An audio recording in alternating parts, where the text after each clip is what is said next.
Hello everyone, সবাই কেমন আছেন? আজকে আমি রান্না করব ছোট আলু দিয়ে কবুতরের মাংস। ছোট আলু দিয়ে কবুতরের মাংস রান্না করলে অনেক টেস্ট হয়। এইখানে আমি হলুদ মরিচের গুঁড়ো দিয়ে আলুটা ভেজে নিয়েছি। এবার দিয়ে দিলাম পরিমাণ মতো হলুদ গুঁড়ো, মরিচ গুঁড়ো, ধনে গুঁড়ো এবং জিরে গুঁড়ো।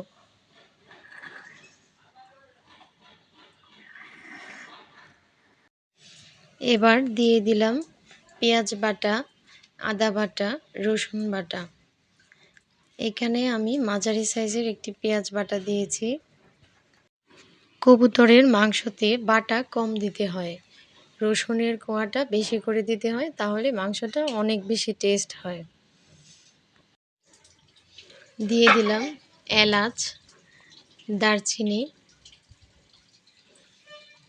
এবং সয়াবিন তেল।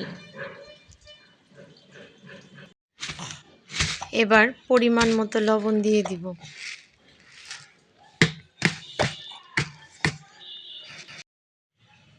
এবার রসুনের কোয়া দিয়ে দিলাম।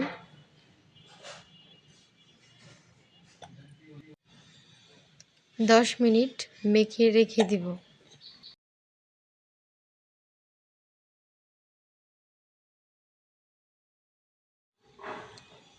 কড়াই গরম হয়ে আসছে, এবার তেল দিয়ে দিলাম। তেলটা গরম হয়ে আসছে, পেঁয়াজ দিয়ে দিব।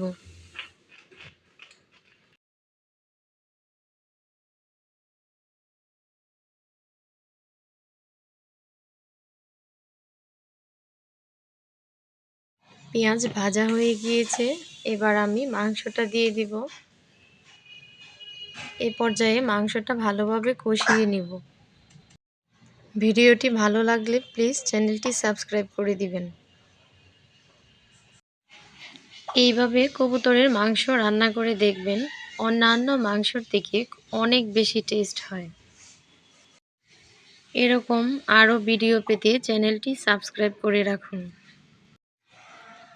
মাংসটা কষানো হয়ে গিয়েছে, এবার ভেজে রাখা আলুটা দিয়ে দিব।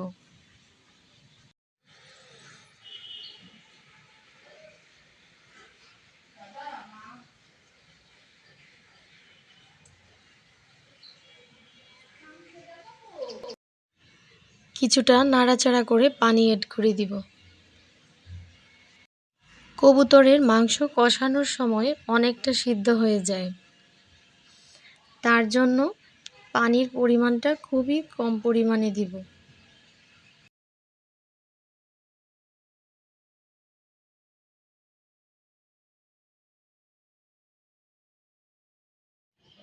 এবার 5 মিনিটের জন্য ঢেকে দিব।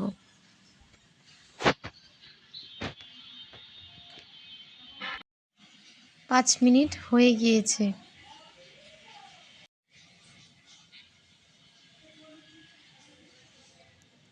মাংসটাও অনেকটা সিদ্ধ হয়ে গিয়েছে, এবার আর ঢেকে দিব না, এবার ঝোলটা শুকিয়ে নিব।